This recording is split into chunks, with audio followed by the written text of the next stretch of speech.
Three, two. Good afternoon, everybody. This is Dino Patijalal, founder of Foreign Policy Community of Indonesia, FPCI, and I would like to welcome all of you to today's virtual public forum, which will discuss the situation in the South China Sea. The title of today's discussion is Calming Troubled Waters in the South China Sea, which is what the situation is all about these days. We've seen a lot of movements, which is rather unusual. The situation is becoming more fluid and moving in faster directions. There's been a number of drills and naval exercises by different powers in the South China Sea. We're seeing countries, including Indonesia, submitting letters of our position to the UN.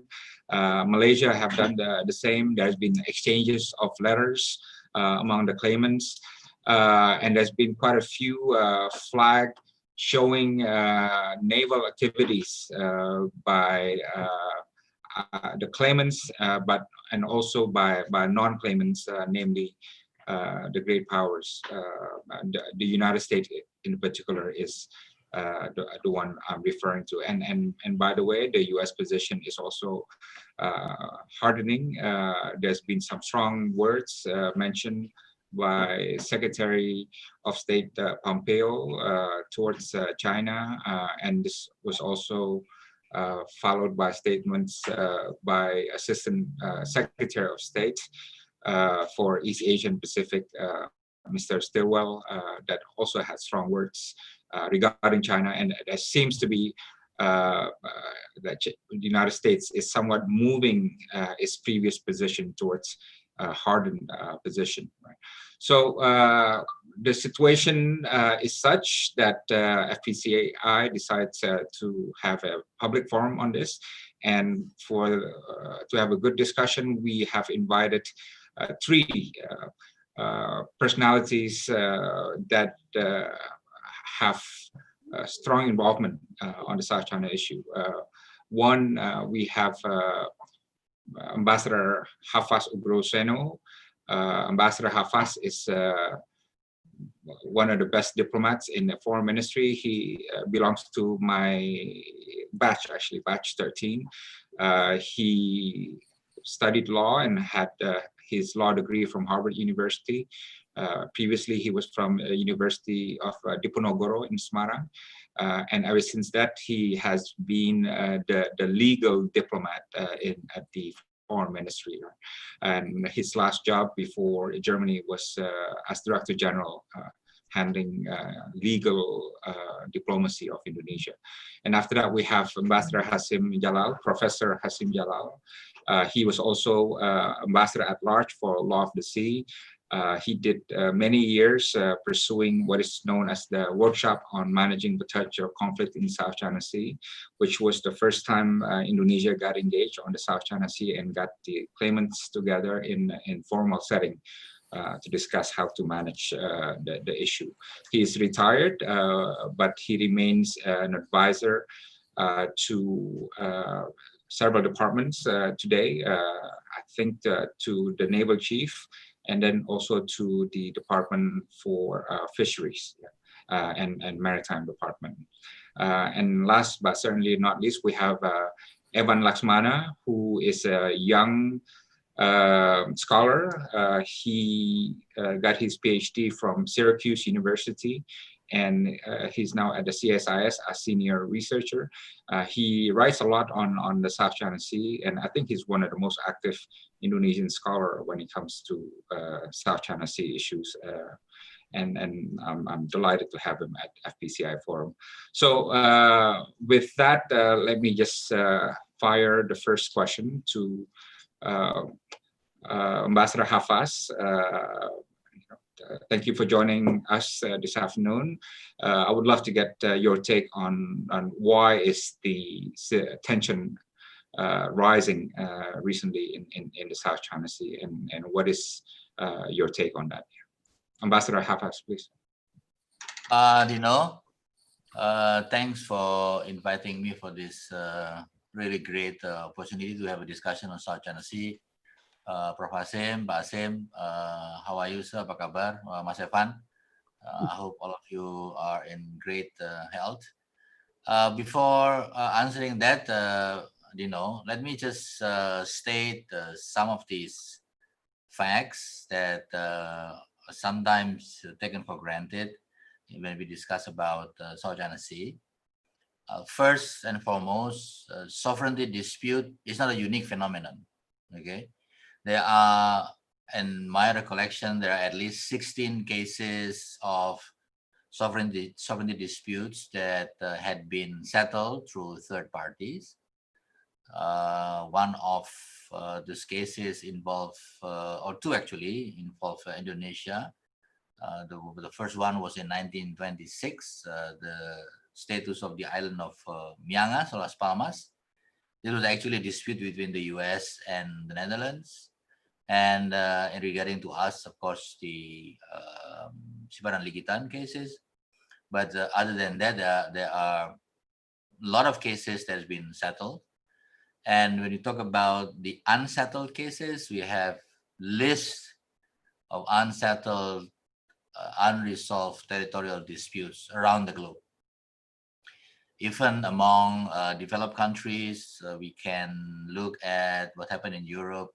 Gibraltar, for instance, is one of the examples where two European countries have sovereignty disputes since the last 200 years or so. So it's not a unique phenomenon, but I think what makes it different is the fact that those countries who are locked in disputes, they are able to manage the dispute when they realize that they cannot solve the dispute, at least at this particular point of time. So I think the key issue in South China Sea is the management of the conflict. And of course, this is something that Hasim has done for decades, since 1990, on the workshop on the managing potential conflict of South China Sea. So I think that's a little bit of background.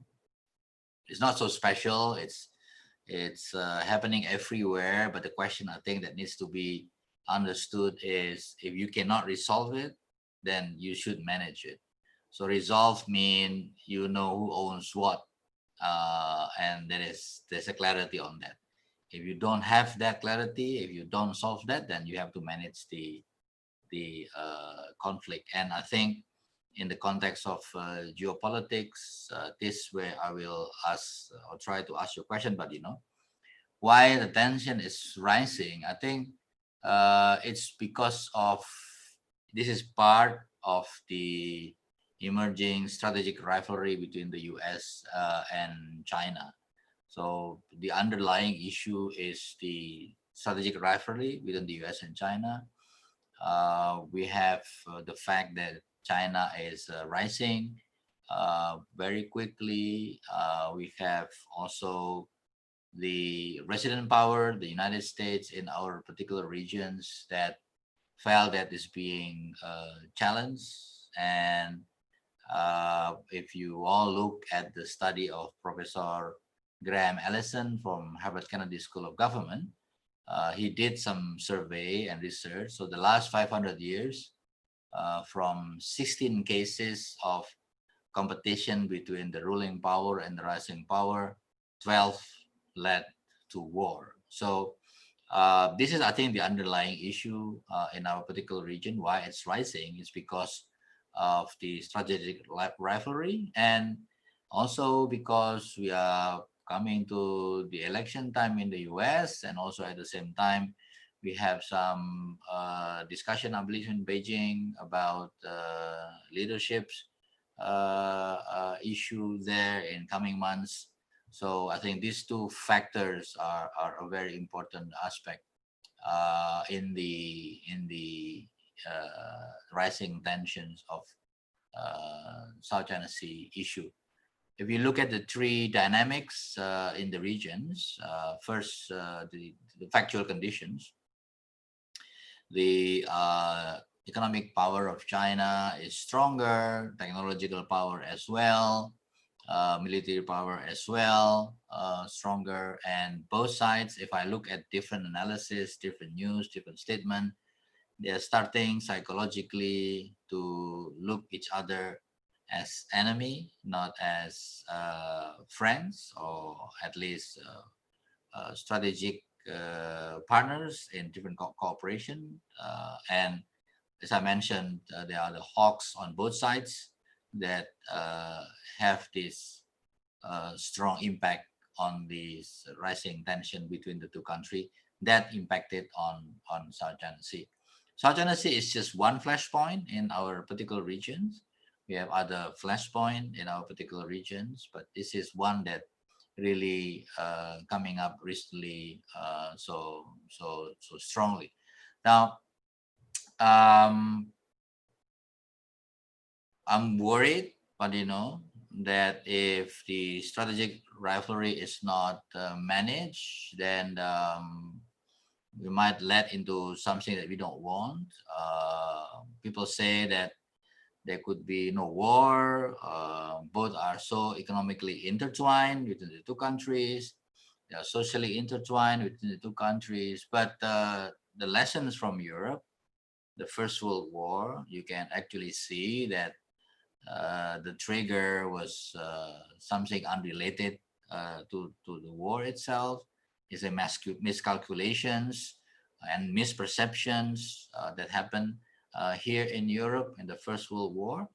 And I think provocation, miscalculation, and misperception are three really deadly stuff that could lead to warfare. So I think if the two powers really look at the public goods, the important to maintain peace and stability in South China Sea, I think they should be able to reduce the tensions in this particular spot. So I think that's the key issue, but it is one of the underlying issue is strategic rivalry between US and China. Yeah, Pa Hafaz, let me take this a bit further. But what do you think Beijing's game is in the South China Sea? Do you think Beijing's game, for example, is we gotta from time to time show the flag so that everybody is reminded that this is our position and these are the claims of our maritime space and so on. So this is something we're bound to do because it's part of the game. Or is there something more to it? Yeah. So well, how does Beijing seem to be playing this from Beijing's point of view? Yeah. If I look at different cases of sovereignty disputes, including us when we had a dispute with Malaysia, there are, of course, very strong domestic aspect in this particular type of exercise. Some countries, some claimants are much more muted. Brunei, for instance, but they are not moving back. Position is still there. Countries are much more aggressive. Some are mixed, muted and aggressive. If you look at the case in different parts of the world, if you remember, but the case of Falkland Malvinas, for instance, okay. So because of the domestic strong pressure, countries are doing that. Then, as I mentioned before, but we have this domestic situation coming up in both sides, and steps that they are being taken or signals that are being sent to this flashpoint are increasing very strongly.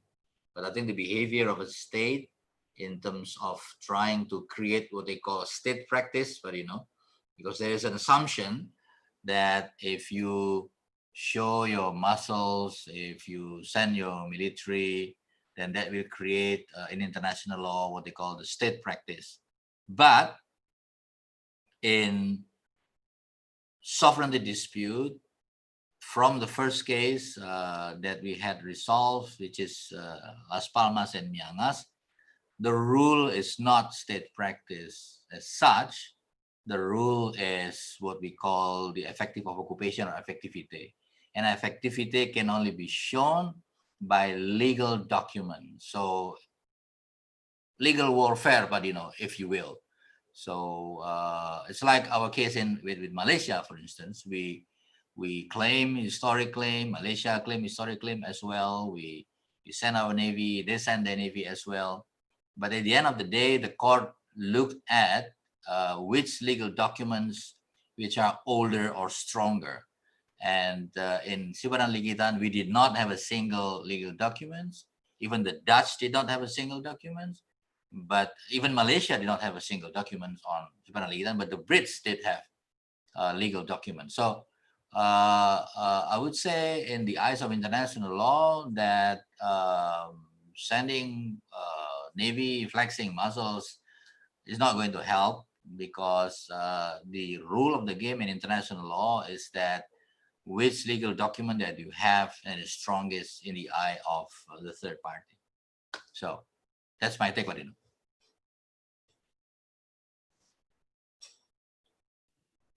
Thank you. The next question is for Pak Hasim, but if Pak Arif and Evan wants to jump in, most welcome. Hey, am I being unmuted? I'm good, right? Yeah, okay. Okay, good. Okay, so I want to get Pa Hasim's view. Is there any more features in the South China Sea that are left to be taken by any of the claimants from the latest scorecard? Vietnam has a hold on 21 features. Philippines has a hold on 10 features in the South China Sea. China has a hold on 7, and Malaysia about 5. Yeah, I'm not yet referring to Brunei and Taiwan, right? Taiwan is in Ituaba, I think, at least there. So I just want to know, is there any more features left that we are worried can be taken by anybody, any of the claimants in the South China Sea?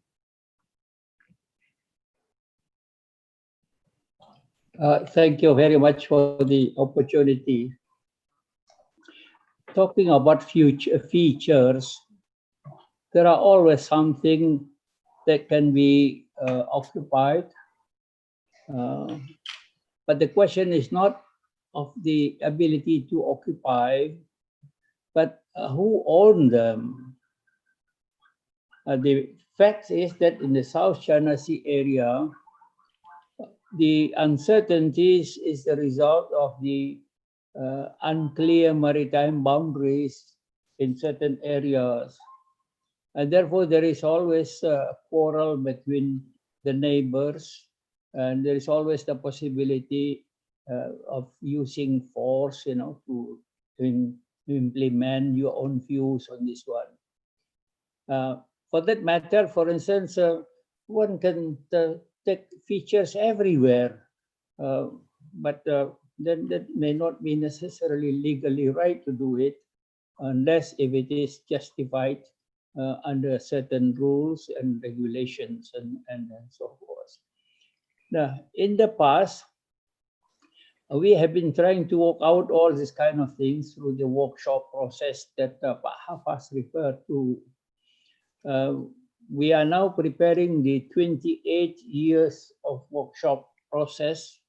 We have done 27 years, but then we are not very sure now when we can do it and where and what would be the subject to be discussed. I think the friends of us in the foreign ministry is still talking about it, is still discussing it, and maybe we can come up with a much more clearer ideas in the future. But my point of view is that we have to learn what we have done and what can we do more in the South China Sea issues and so forth. I have tried to mention this point a couple of times in various meetings in Indonesia, in the region, outside of the region, and have said so many things about what needs to be done and what are our experience in the last 27 years of conducting the workshop. We are not yet settled the issues. And for that matter, we continue to do whatever we can.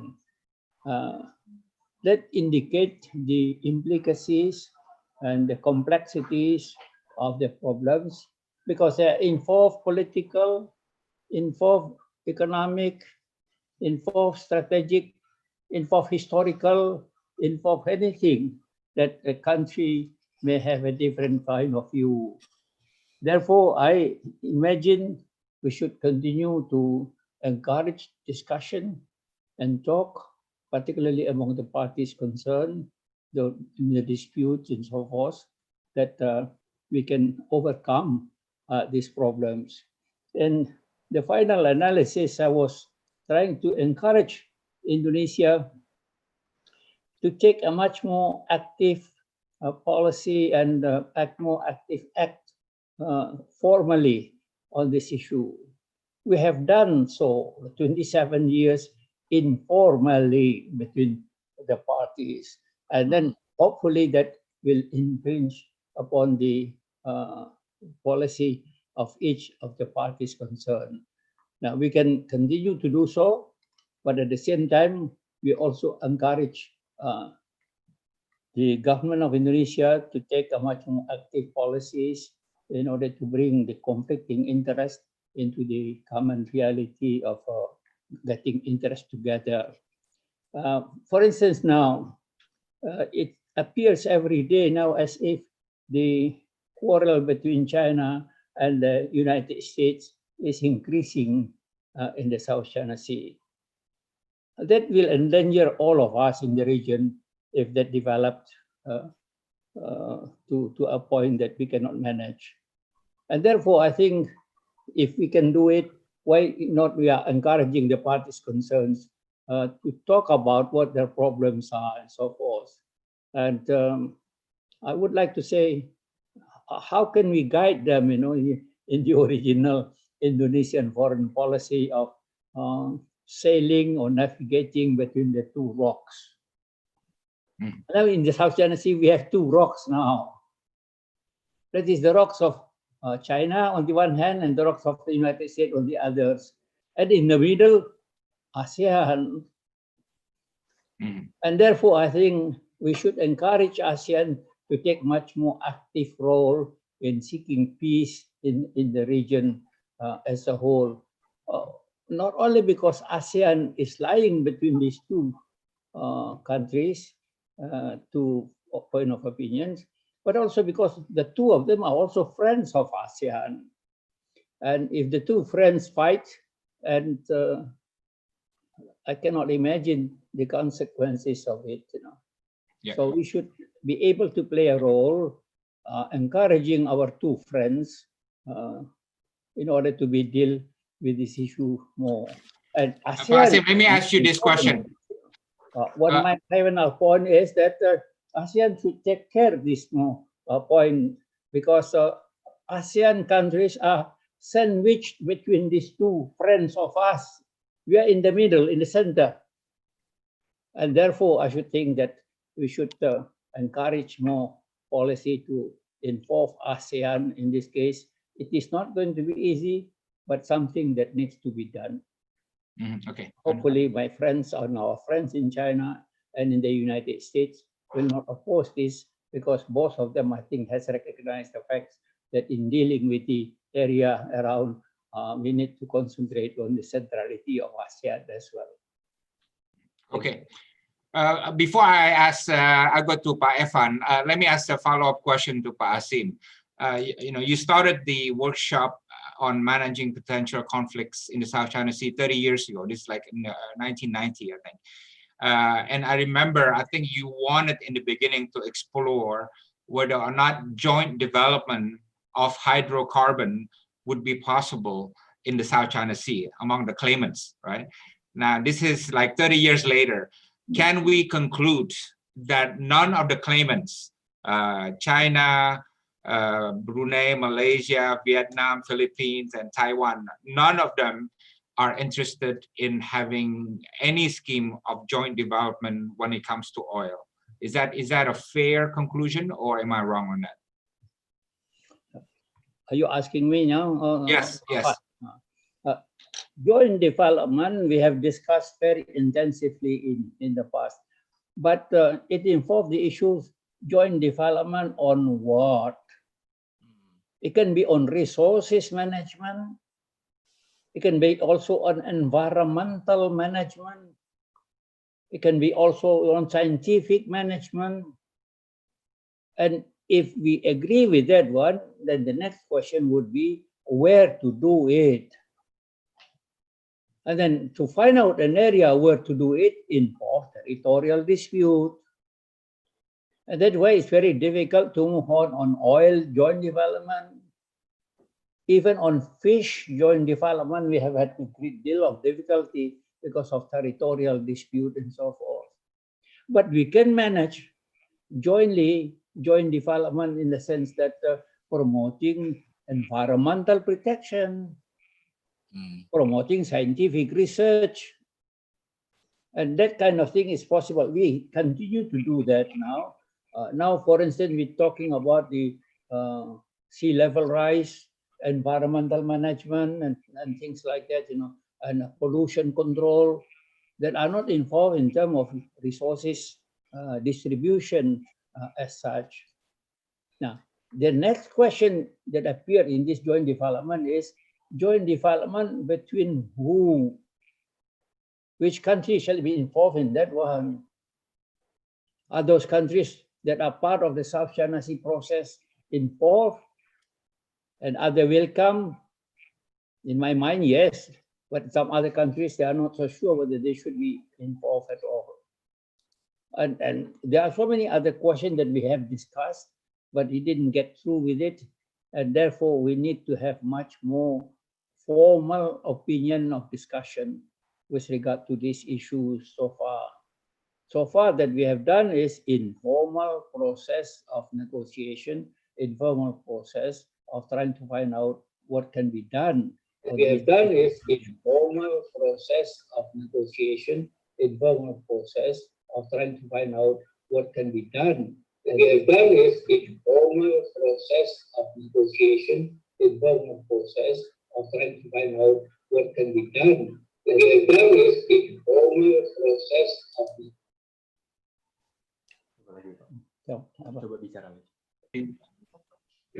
Okay, we had some technical problems there, but let me go to Pa Evan. Pa Evan, we've seen some strong words from Washington, D.C. On the South China issue, especially towards China. What do you think is the impact of the hardened position of the United States towards China? How would that affect the dynamics of play in the South China Sea, you think? And do you think this will continue, or do you think this is only temporary? South China Sea, you think? And do you think this will continue, or do you think this is only temporary? South China Sea, you think? And do you think this will continue, or do you think? Shall I continue?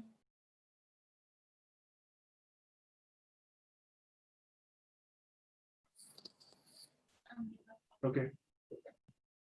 Shall I proceed? Yes, please. Okay. Thank you, Pa. I think the question with the U.S. and China is probably the most salient dynamic. I mean, the South China Sea itself has multiple dynamics to it. It's not just about legal disputes, for sure. But now I think the vortex, if you will, that's sort of shaping how we understand the tension today is largely because of the U.S.-China strategic elements. I think Washington's perception and rhetoric, especially in the last few years under Trump, has been particularly hardened. And I think for me, this is largely now a domestic political issue. So for me, I think in Washington, there is a strong consensus, if you will, that the US needs to confront China in various aspects. And I think this is not just a temporary thing. I think if, let's say, we have a new administration in November in Washington, we will still have to confront some of the structural features of the competition between US and China, whether we're talking about a power transition in the Indo-Pacific region, or whether we're talking about a much broader global governance challenges between the US and China. I think for sure, China has been particularly good as well at baiting the US to be a lot more assertive in the region, in particularly in the South China Sea, and then sort of present the US's behavior, whether it's freedom of navigation operations, whether it's rhetoric.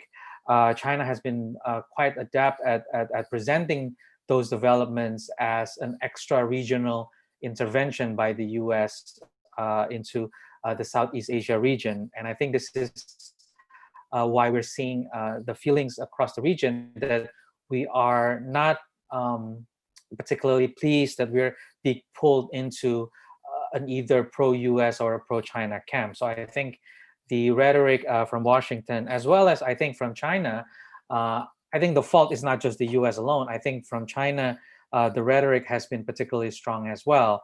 And I think both sides, in terms of its rhetoric and its behavior, is what's making things a lot more difficult for the rest of the region. And every year we see this in various ASEAN meetings. Every year we see this every time there's a potential incident at sea. And I think the trend is certainly much more hardening and much more escalatory than, let's say, 5 or 6 years ago. What does this mean?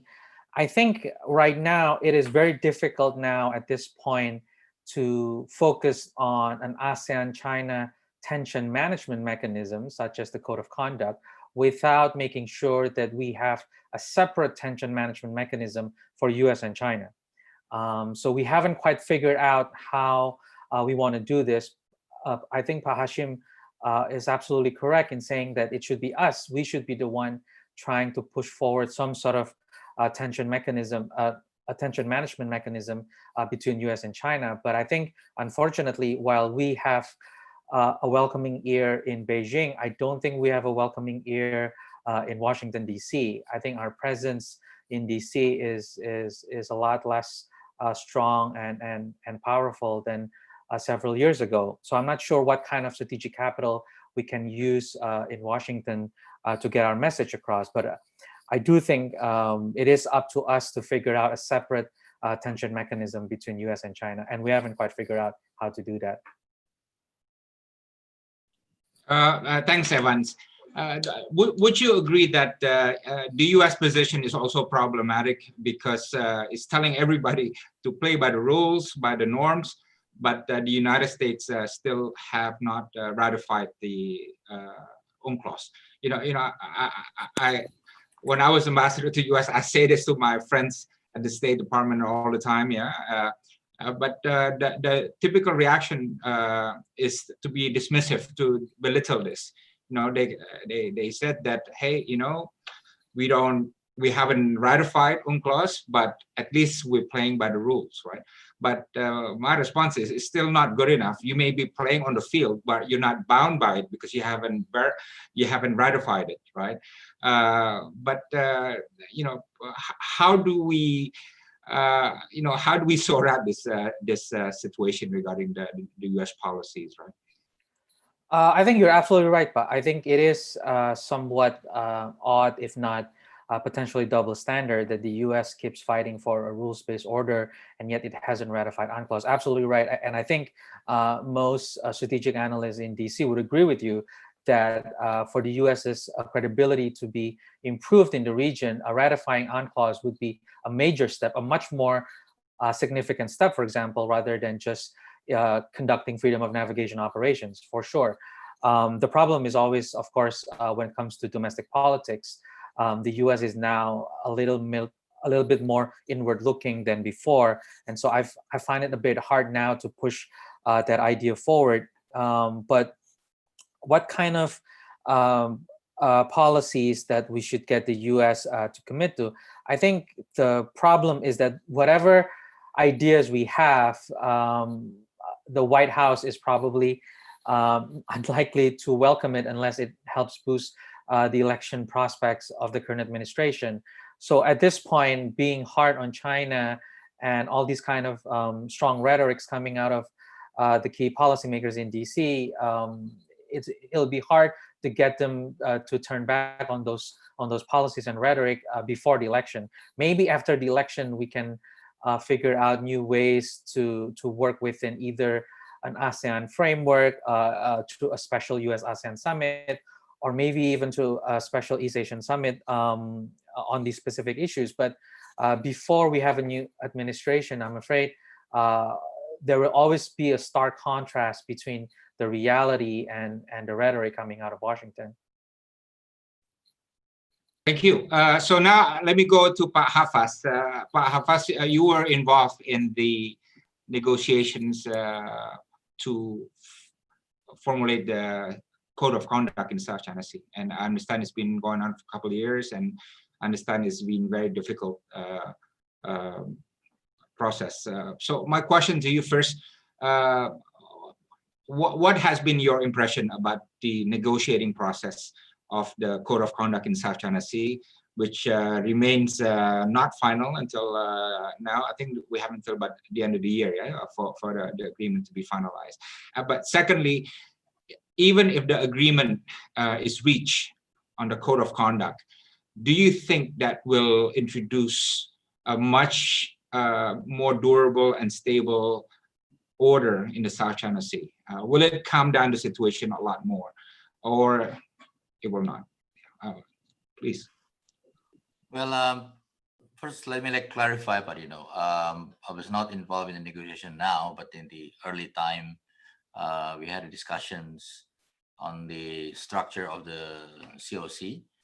And since we had discussions quite a while back, the thinking actually was that we have already a code of conduct, which is law of the sea, which is UNCLOS. UNCLOS 1982 is actually our code of conduct in managing the ocean, in managing the sea. It's a code of conduct in how you do fishery. It's a code of conduct how you protect the environment. It's a code of conduct how you exploit the seabed and other natural resources. It's a code of conduct on the safety of navigation. It's a code of conduct of any activities of countries at sea. So basically, when we discuss about the code of conduct of South China Sea as part of the implementation of the Declaration of Conduct of South China Sea, we are actually looking at the tailor-made specific aspect of managing South China Sea conflict with UNCLOS as a basis to do that. Because the bigger picture, the UNCLOS itself already given us the legal basis as a code of conduct. I'll give you an example, but we have, for instance, chapter in the convention, chapter 9 on the enclosed or semi-enclosed seas, for instance. This is already covered in the conventions, and South China Sea is semi-enclosed seas, if you will. It requires country in the bordering region of South China Sea to cooperate. This is very clear. Who to cooperate, who are the element of cooperation, and how they do it. It's already in the conventions. Chapter 12 of the convention specifically mention about the legal obligations of all countries party to the convention to protect and preserve the marine environment. And there are legal obligations, for instance, to prevent, to reduce, and to control pollutions on the marine environment. So if you look at the UNCLOS itself, it is full with different rules and regulation and code of conduct on managing the sea at large. So that is why we, at the time, our initial informal discussions was to tailor-made the UNCLOS legal obligation into a specific legal obligations applied to South China Sea.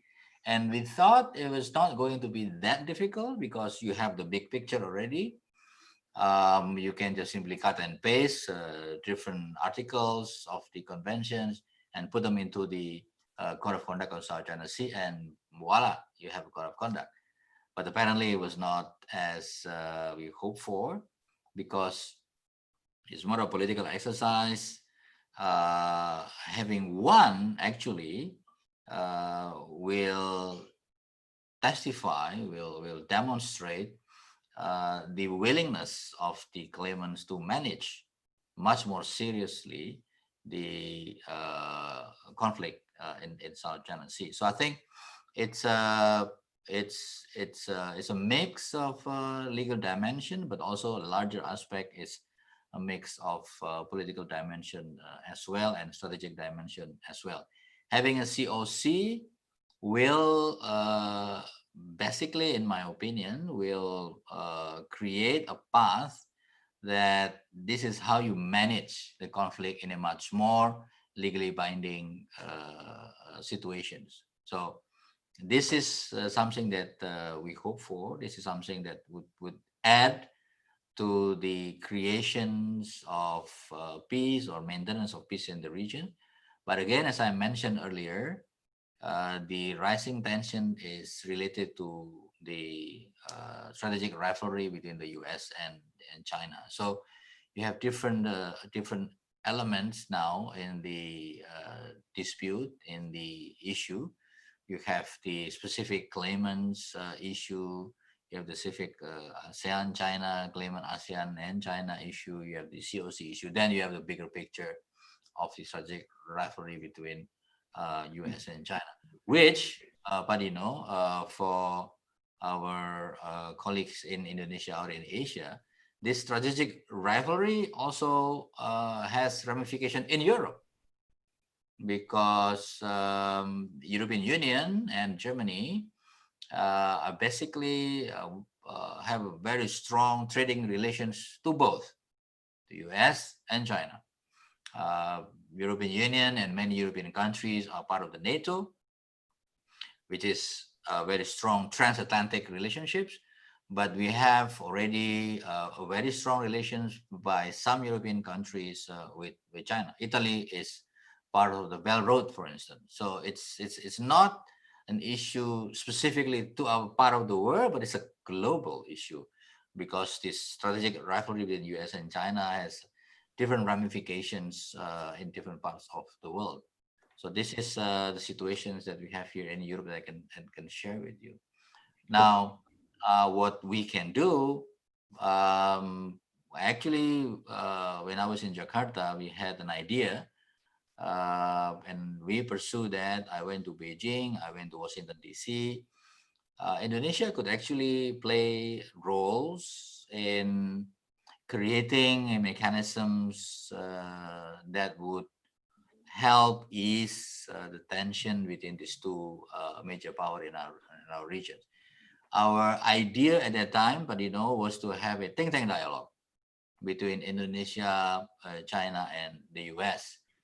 It was almost done, but almost a little bit more, just 1 centimeter more, and then something came up, and oh no. And one of the something came up was I was sent to Brussels, and thing was not moving. But then you have the new leadership in Washington, as Evan mentioned.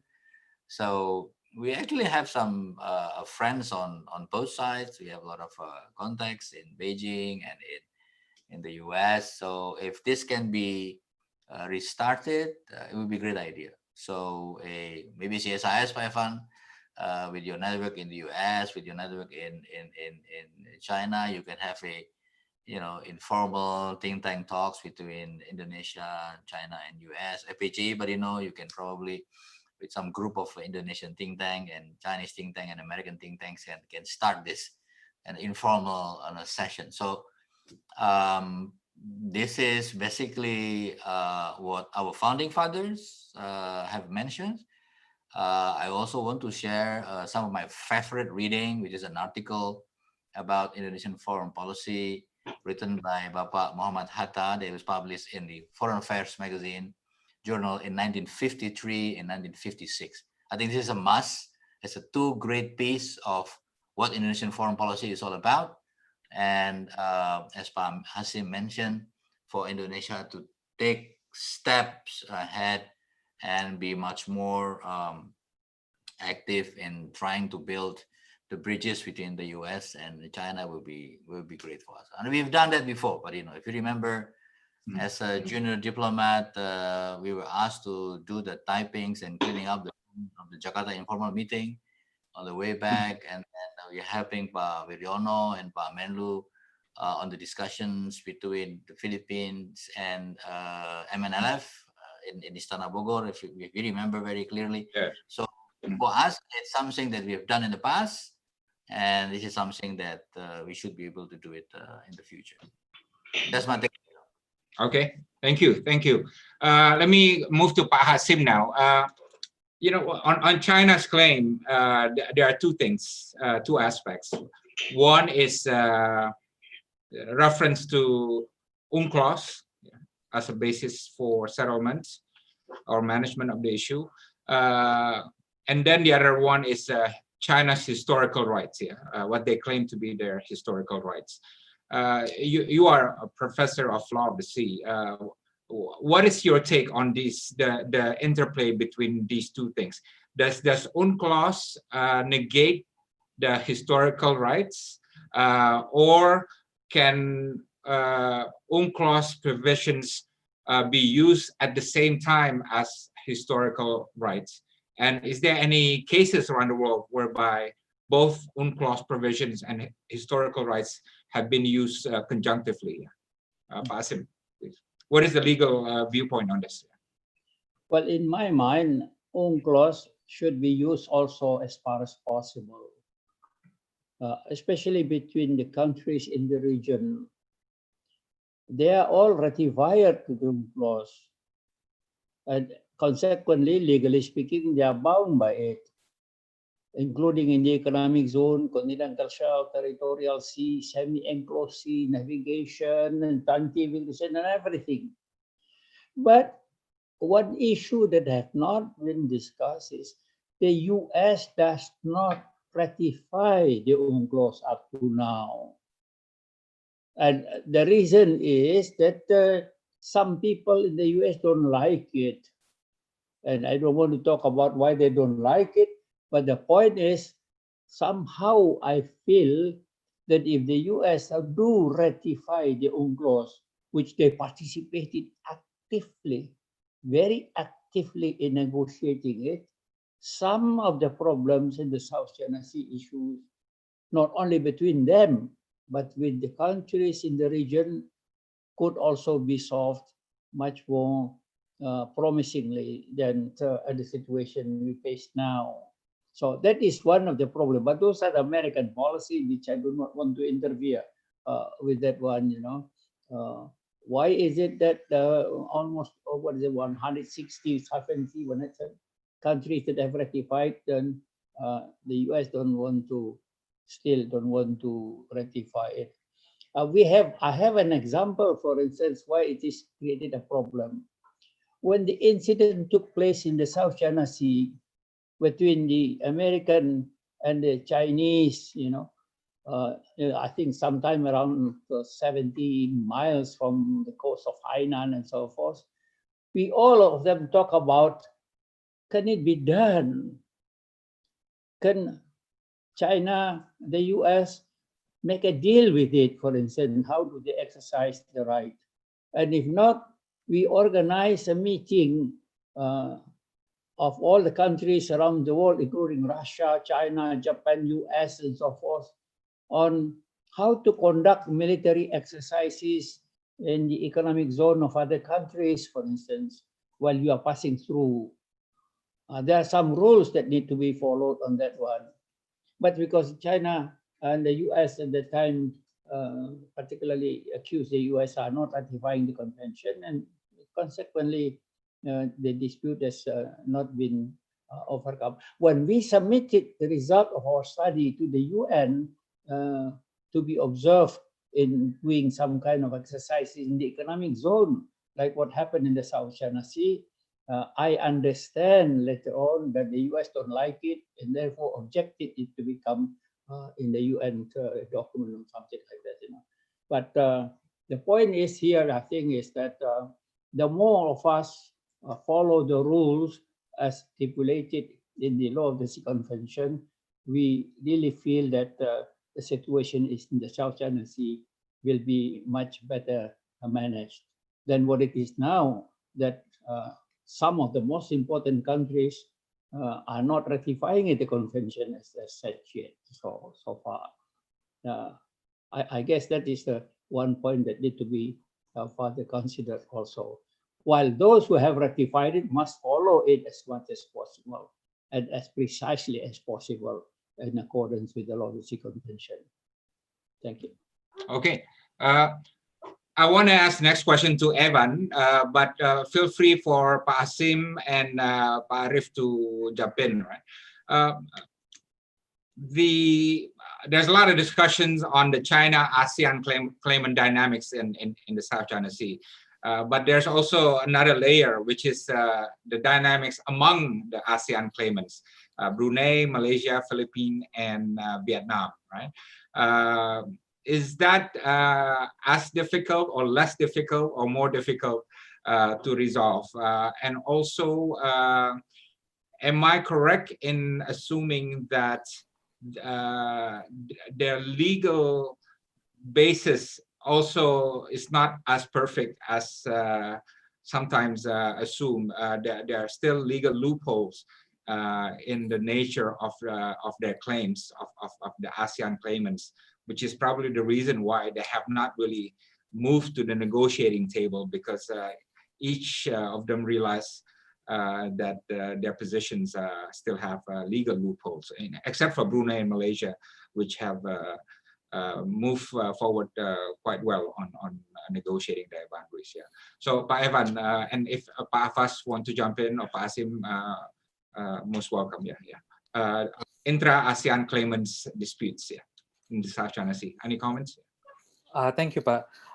You're absolutely right. I think the intra-ASEAN dynamics itself is very tricky, and I think this is why the idea of a COC that's taking its time is not necessarily a bad thing for the intra-ASEAN claimants as well, because once we separate the COC as a tension management mechanism rather than a dispute resolution mechanism, the longer the ASEAN COC process takes time to conclude, the longer it takes for the claimants to figure out their own basis. I think over time, and I'm not a lawyer here, so I'm sure Pak Hafaz and Pak Hashim can correct me, but as I understood it, I think over the last 10 to 20 years, the ASEAN claimants have tried to bring their claims a lot closer to UNCLOS. Not necessarily in all of its entirety, but as far as I understood it, it's a lot closer to UNCLOS today than it was in the 90s.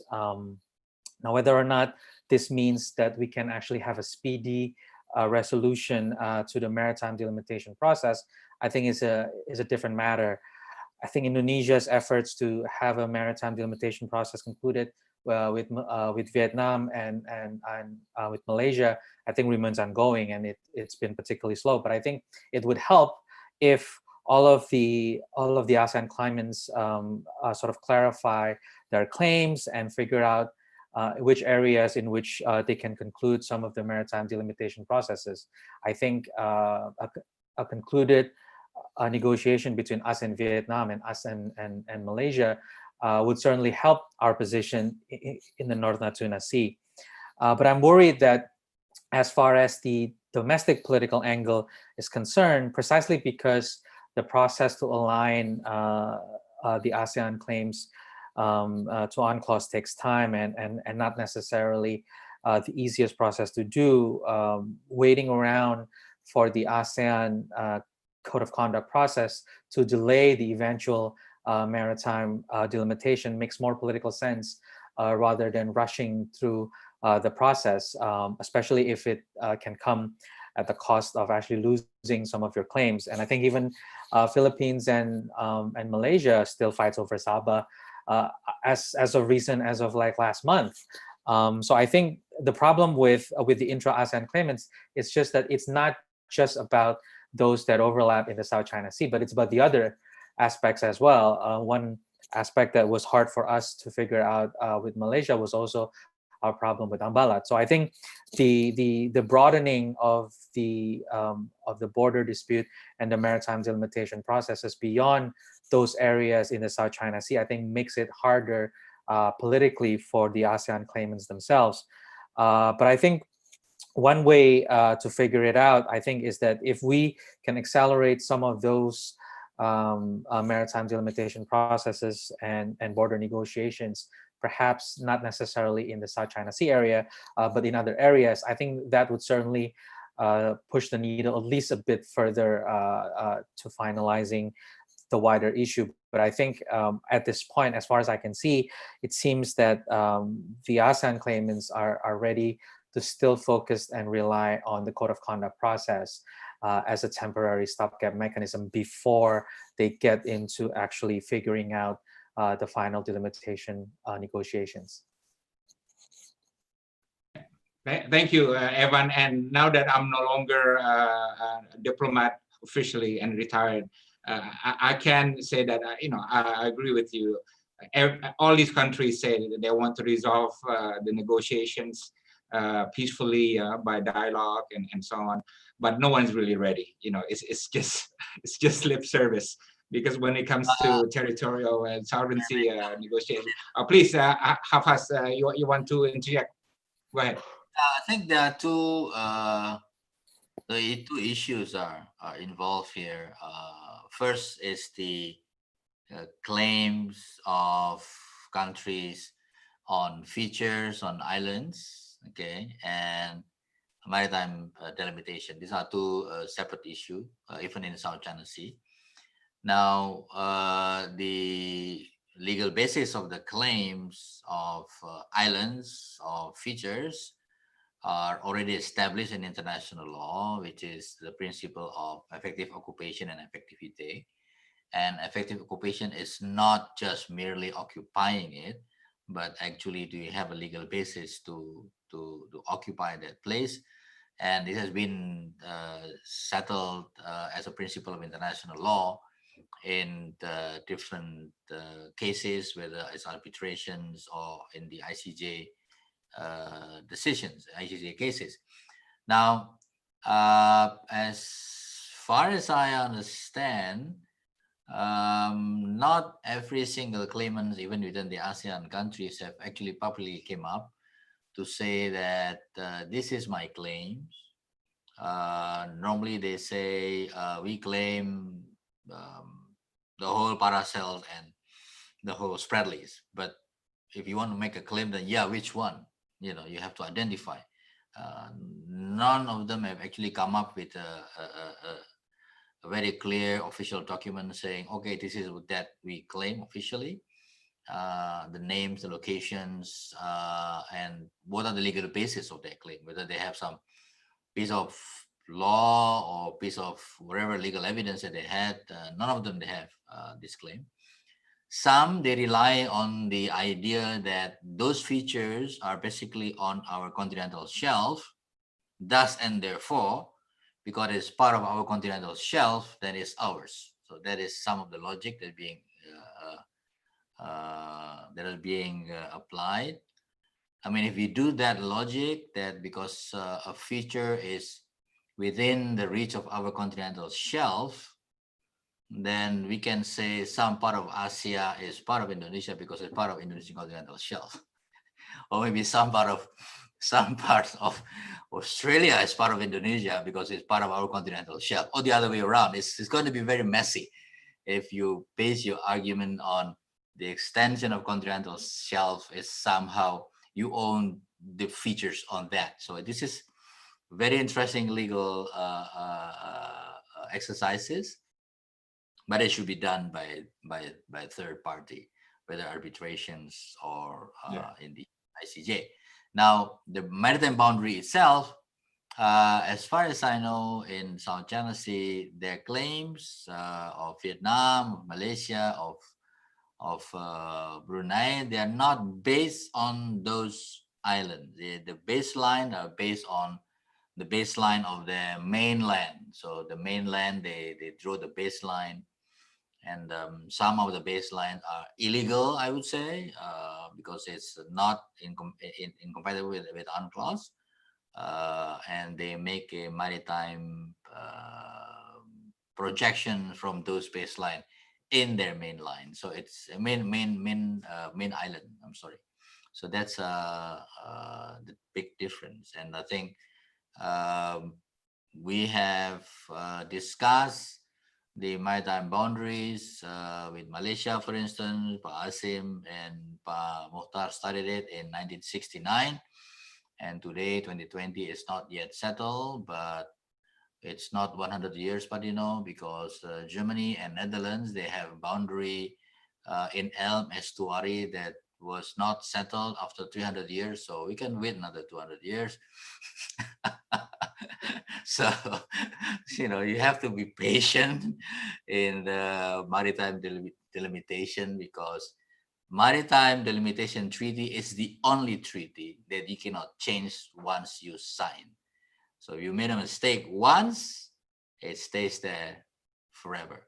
So that's why a negotiator in maritime boundaries tend to be conservative, slow, very careful, sometimes overly careful, because of this legal implication under international law that you cannot actually change it. So yeah, it's a very slow process. It's others normally say, why it's too long? When I was negotiating, but people ask me why negotiation with Malaysia is so long. I told them we can conclude the negotiation with Malaysia tomorrow at 6 a.m. by simply accepting all Malaysian claim. But do you want that? The answer no. So if the answer is no, then we have to look for the legal basis of our position. So that's why this is a long process. Then I think the underlying issue is that you need to manage it well, so that it will not escalate into a regional conflict. Thank you, Pak. Okay, good. So now we have about 28 minutes, and we will go into a Q&A from our audience. We have a question from Rene Pati Rajawane from Kompas. The question is there any possibilities for Indonesia unilaterally to ask the Tribunal on the Law of the Sea whether the drawing of the Indonesian delimitation near South China Sea is according to the Law of the Sea?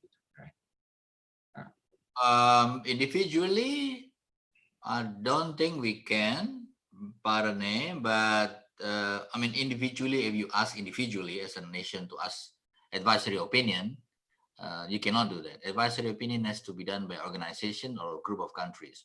I'll give you an example, Parane. There is a group of countries in West Africa who had a big headache on IUU fishing.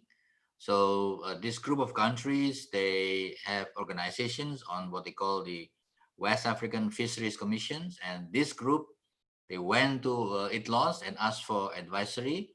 And the questions posed, one of them were, is IUU fishing illegal under UNCLOS, and is IUU fishing a crime?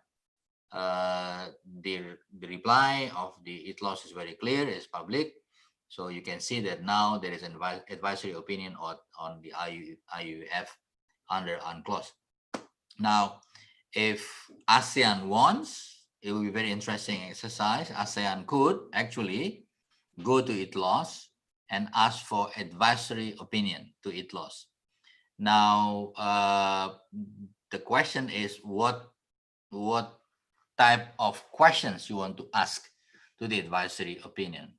Will you ask to the ITLOS, for instance, whether your baseline is correct, for instance, or whether you ask whether your maritime projection is correct, for instance, or whether you want to ask questions to ITLOS whether historic rights at sea exist, for instance. But you can never ask on the ITLOS, on the issue in relation to ownerships of islands or features. But other than that, you can look at different type of questions that you would like to have to strengthen the ASEAN position, if you want to do that. Now, if Indonesia wants to take a position, for instance, on our EEZ drawing or our baseline drawing, you can bring either Vietnam or Malaysia to ITLOS. But you have to look whether Malaysia and Vietnam is already excluding itself from the tribunal in ITLOS. So I think that's the simple answer of very technical legal issue on advisory opinion in ITLOS. Okay. Thank you, Anmeet. We have a question from Boy Jamie. I think this is for Evan Laxmana. The question is, I don't think predicting US actions would give any help on calming the South China Sea issue itself. Added the fact that the United States have not ratified UNCLOS. Is there any way to solve this South China Sea issue without US involvement? I think it comes back to how you define solve the South China Sea problem, right? If it's about disputes and maritime delimitation, well, the answer is obviously it does not depend on the US, it depends on the claimants. So that part, I think, is clear. The issue in which the US is somewhat involved in shaping the dynamic is on the tension management part. And I think on this part, whether we like it or not, the US is part of the strategic equation, whether directly or indirectly. And by directly, I mean from its behaviors and rhetoric, whether it's freedom of navigation operations or public statements on the South China Sea disputes, or indirectly through its relationships with allies who happens to be claimants like the Philippines. So I think trying to separate the US entirely from the tension management part could have been possible maybe 6-7 years ago, but now I think the US is firmly enmeshed in the problem. And so therefore, any effort to reduce the tension management, at least going back to maybe pre-2012 level before Scarborough Shoal happened, I think would have to involve some sort of diplomacy to get the US and China to at least talk on how to de-escalate the situation between them. But to ignore the US and pretend the US doesn't exist when it comes to the tension management part will be tricky, because to be fair, I think from China's end, China's sort of concerns is probably a lot more present when it comes to the US rather than the Philippines or Malaysia.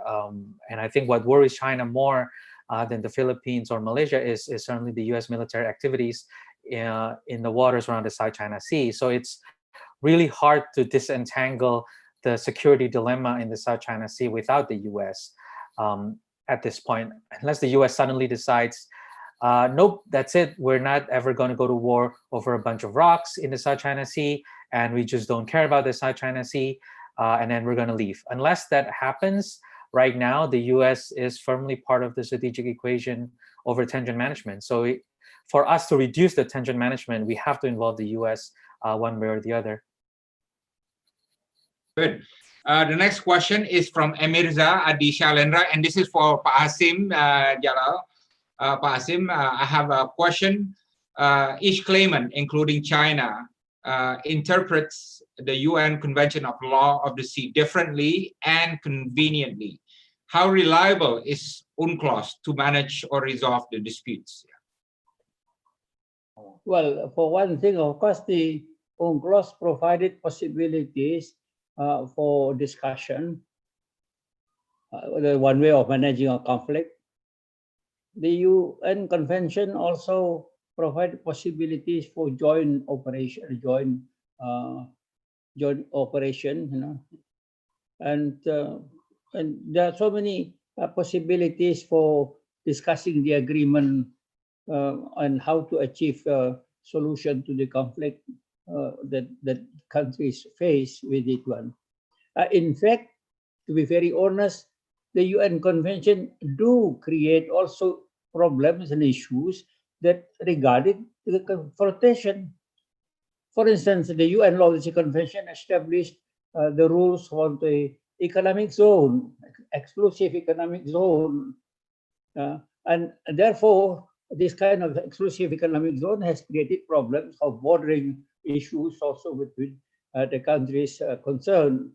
So if we follow the rules of the UN and the rules of the Law Convention, then negotiation should settle this between the countries concerned.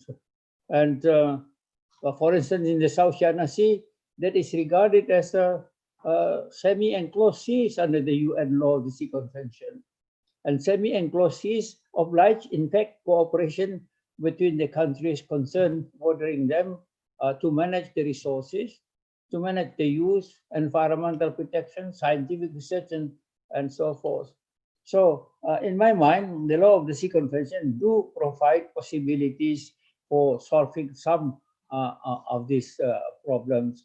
For instance, if all countries are ratifying the Law of the Sea Convention, they will definitely recognize the issue of economic zone, the issue of continental shelf, the issue of traffic, the issue of navigation, and so forth. Although, I must admit that not everything is being regulated by the Law of the Sea Convention. For instance, there is not very clear rules, for instance, with regard to how the limitation of economic zones should be settled between the neighboring countries.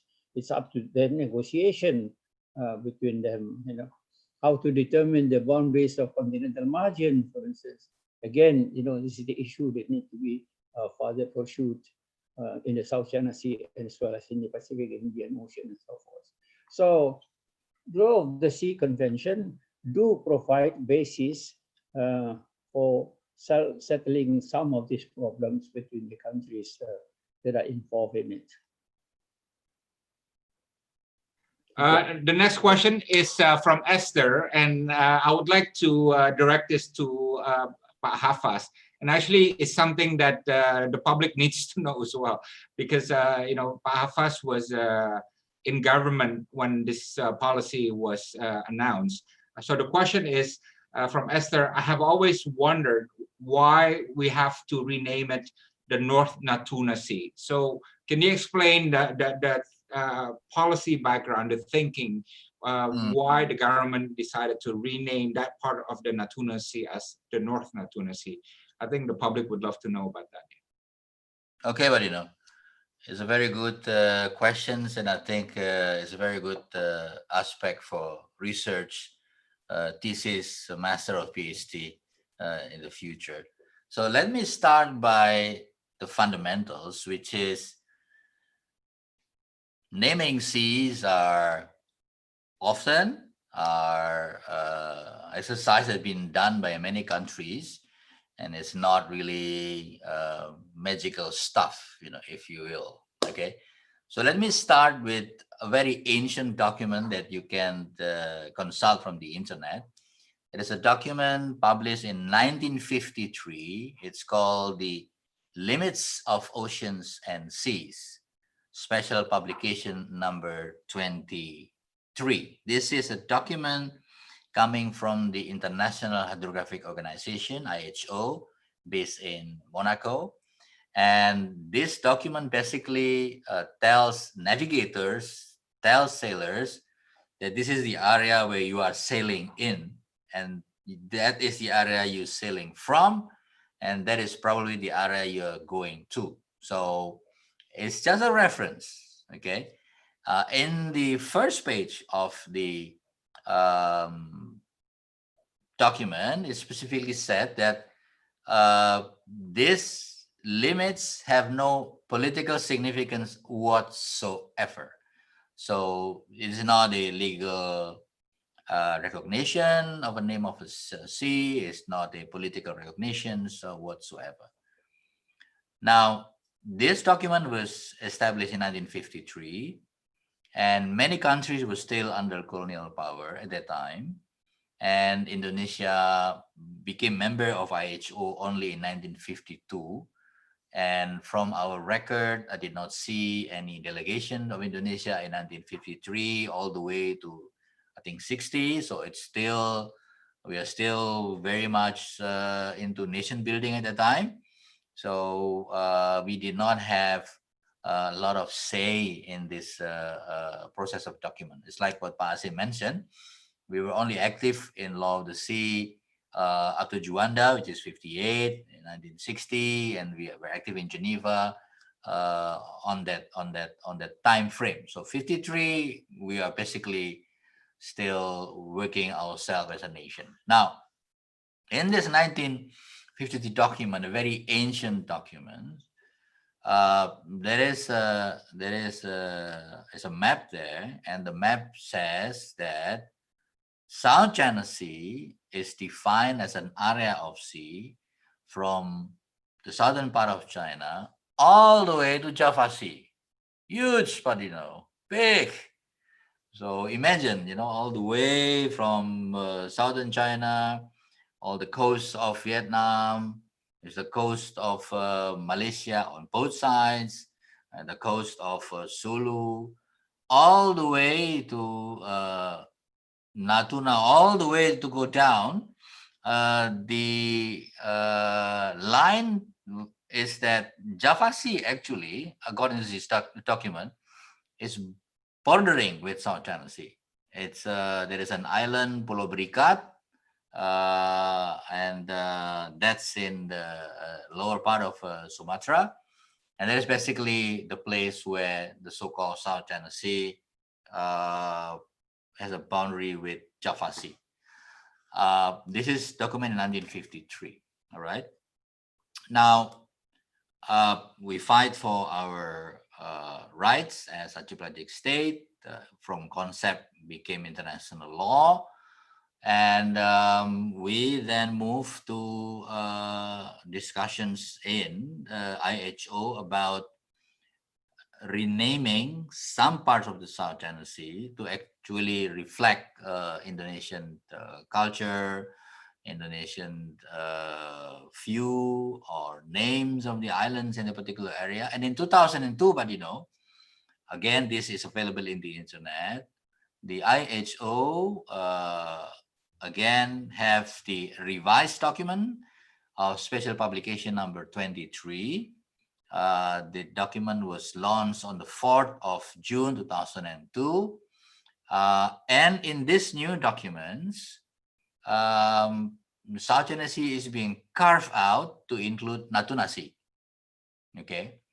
Natuna Sea is there as a document number 6.4, and South China Sea is document number 6.1. So it's document 6 is somewhere around East Asia and Southeast Asia, 6.1 is South China Sea, but it was carved out to include Natuna Sea.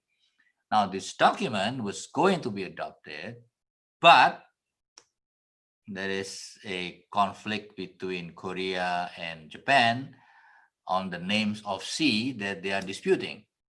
So Korea, I think, if my recollection is right, initially wanted to have the Sea of Korea, and Japan wanted to have the Sea of Japan, and then Korea proposed East Sea, and Japan still want to use the Sea of Japan. So page 55, the very famous page of this document that contains that book, was not agreed.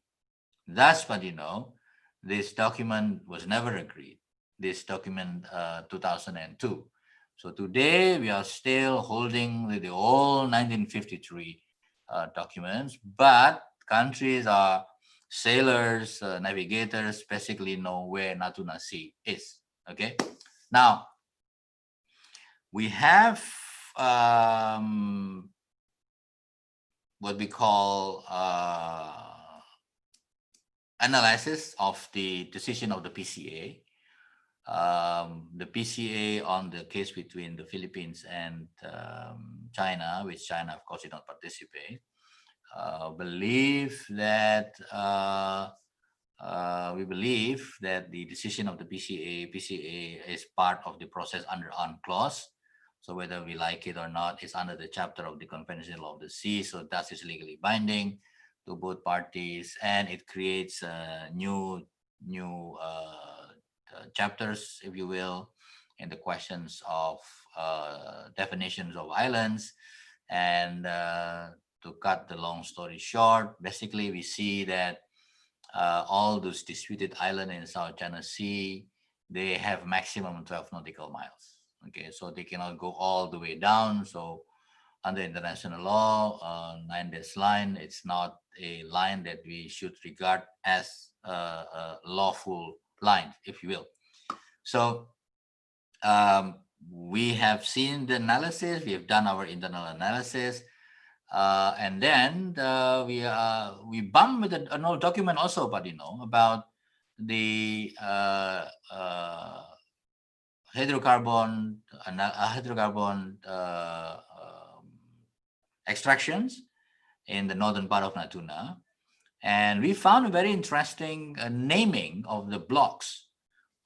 If Vietnam named the blocks Rosneft, I think something, I don't remember the name exactly, and some countries have different names. We have Ambalat, for instance, in Sulawesi, and in that particular part, we have name of the blocks Northeast Natuna, North Natuna, East Natuna, South Natuna, Southeast Natuna. So there's a lot of different naming in that block that refers to compass, okay? And we believe that to make it very clear that this is the area that is demarcated for us, Indonesia, because we have a continental shelf treaty already with Vietnam and Malaysia. So we decided that first, because all those islands have only 12 nautical miles, they are not going to overlap with our maximum 200 nautical miles. Secondly, we have a treaty already agreed within Vietnam and Malaysia, submitted to the UN already. We have already done hydrocarbon resources in the continental shelf. So to differentiate the area, we are taking the old, the previous exercise of naming Natuna Sea, and then we name it North Natuna Sea. So it's a purely legal technical analysis. We wanted to have a differentiations that this is the area where there are no any more disputes. We have settled the waters. We need to settle a little bit part of the EZ with Malaysia and Vietnam. But I think the waters above the continental shelf that's been named by the directions of the compass, North Natuna Sea, is, we believe, is proper. And but we have a new regulation, but on the what we call the national regulation, government regulations on rencana tata ruang laut, or the planning of our ocean, and in the annexes of these government regulations that was adopted last year by the president. This is PP, Peraturan Pemerintah, it's not Perpres. And in the Peraturan Pemerintah, it was mentioned that part as North Natuna Sea. So legally, it's been named as such. It's not against international law or against international practice. We need to discuss with member states of IHO at some point when Japan and Korea settles the differences. So maybe at some point we will have it under the IHO. But I think for sailors today, they know where they are now. And it's a clarity that we have already put on the paper. And as also academic, but this I think will be a very great thesis for colleague in Indonesia who wants to write a thesis on the naming of North Natuna Sea. Okay. Thank you, Pak. Thank you. I think that was a great combination of diplomatic and scholarly answer to the question. Now, this is the last one, and I want to get either Pak Evan or Pak Hasim to respond to this. From Ola R, this is the last question. How do you think the Southeast Asian countries should balance their diplomatic and military approach to the South China Sea disputes? So I think that's a good question. Do we have a diplomatic response or military response, or a balance between the two, or only one between the two?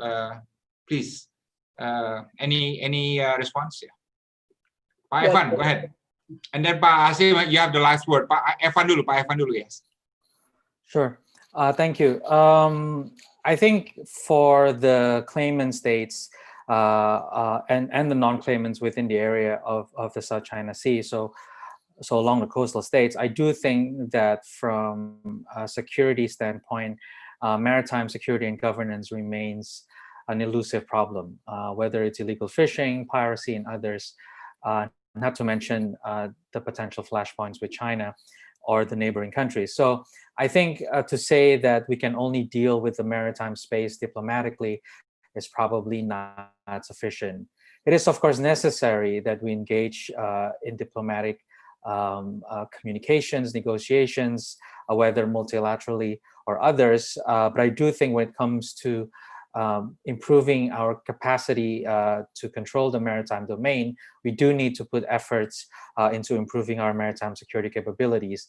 Now, the problem is, of course, that not every coastal states in the area have the same model of how to manage the maritime domain. Some are very messy, like us. We have multiple agencies. Some are a lot more streamlined, and they can have a Coast Guard handling the issues. Some mix between the two. So I think figuring out the maritime security governance and capacity requires a serious effort as well. When it comes to the much bigger picture, which is probably what the question might not to the South China Sea dispute, for example, can we all band together and develop military capabilities to fight off China, for example? Nobody really wants that at this point. A conflict in the South China Sea does nobody any good. And even if that were a serious possibility, the scale and the speed in which we would need to develop some kind of military capabilities to even match half of what China can muster in the area right now would be too costly for us. So a purely military solution to the conflict is out of the question. But I do think efforts to improve maritime capacity, Coast Guard-wise, and other maritime law enforcement agencies, I think is within reach. And then the diplomatic part needs to be front and center. Thank you. Hasim, you have the last word on this diplomatic or military approach to the problem? Well, I don't think that the military approach is really, what you say, recommended. But we have also to be prepared all the time for all kinds of danger and problem in the Natuna. We know, for instance, that Natuna is Indonesians. And I think also China recognized that. And therefore, the problem is not Natuna. The problem is the waters, the sea. And therefore, I think it is important for us to develop our capacities of making use of the resources around Natuna, of making use of the spaces for the defense of the country, of making use of Natuna for our scientific purposes, looking north. Sometimes, I consider, a little bit jokingly perhaps, but it is important for me. I like to imagine Natuna is like Hawaii for the United States. Hawaii for the United States is the force to look to the west, to see what can they use and make advantage of the situation in the Pacific Ocean, in the West Pacific Oceans. And we also have to think somehow, how can we make use of Natuna in order to save the country as a whole, in order to make use of the resources, legally speaking, in determining the rights of Indonesians in Natuna Sea, economic right, territorial right, sovereignty right, and things like that, And I think in the case, Natuna should be developed to become some kind of a center of activities of Indonesia in the South China Sea as a whole. That is one point that I'm always imagining is important. How to do that? Not necessarily through conflict. We can develop that, our scientific abilities, for instance, our knowledge of the resources, our capacity of making use of the resources that belong to us, and developing cooperative relationships with the neighboring countries in the area as a whole. So in that kind of context, I think Natuna is very important for Indonesia and so forth. We have a problem now with China, not so much about Natuna Sea and Natuna Island itself, but about the strange 9 dash lines that we have with China. That apparently one of the lines goes through Indonesian economic zone in the area north of Natuna Island. But we have been asking that a couple of times to China. How do you define the 9 dash lines? How do you determine the coordinate of it? How do you connect one to another of the 9 dash lines? How is it? Is it the straight line or a curved line or what? That kind of question has never been answered, because I think that opened up possibility for us to develop also some kind of understanding on that one with China. If they have determined the precise limitation of the line, may be difficult to negotiate because that may affect their own decision. But that is again a possibility for us now open up to continue discussion with regard to this kind of line of Indonesian boundary line in Natuna Sea and so forth. So it offers up possibility for cooperation with everyone, not necessarily confrontation, although we must also be prepared if confrontation develop not to our willingness, but to the development of the situation. Thank you. Okay, this is a fascinating discussion, but I'm afraid I have to cut this short. And I'm very happy for the first time in my life, I can cut my own father and tell him to, okay, we got to move on. So I want to thank everybody for joining. And I think, the only conclusion that I can draw is this is still very much a long game. This is going to take years to evolve, and we're going to see more strategic evolvement in the future. And there's still quite a few strategic unknowns that we haven't figured out and we haven't discussed here, but they're definitely gonna come our way at some point in the future. I think the best game in town is really the negotiations on the code of conduct, and we hope that ASEAN and China will be able to finalize it. I'm hearing from my friend Jose Tavares that there's good progress despite the fact that several meetings have been postponed due to COVID-19, but we're quite hopeful that it's not just going to be a document in basa-basi, orang Indonesia says, but it's going to be a substantive document that has details and that can capture possible scenarios of clash and conflict and how to respond to them. So really, we all have high hopes on the code of conduct to be finalized. And once that is done, I think the political, diplomatic environment will change. The feel of the region will somewhat change, I hope, and we will have greater predictability. And maybe that's when the negotiations on other things will begin. Yeah.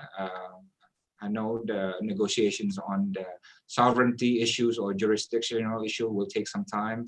Negotiations on joint development may probably proceed. It's already in the ASEAN document and in the ASEAN declaration, and who knows, that's going to be the next item on the list, right?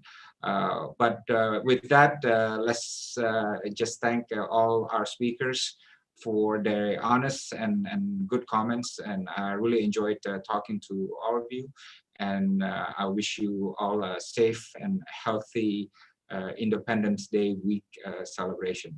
Thank you very much. And thank you for all who are joining this event. Thank you. Hasim, Irfan, Thank thank you. you. Thank you. Stay healthy, Din. Thank you. Thank you. Reduce some fat. Okay. Yeah. Okay. See you guys. Thank you. Yeah.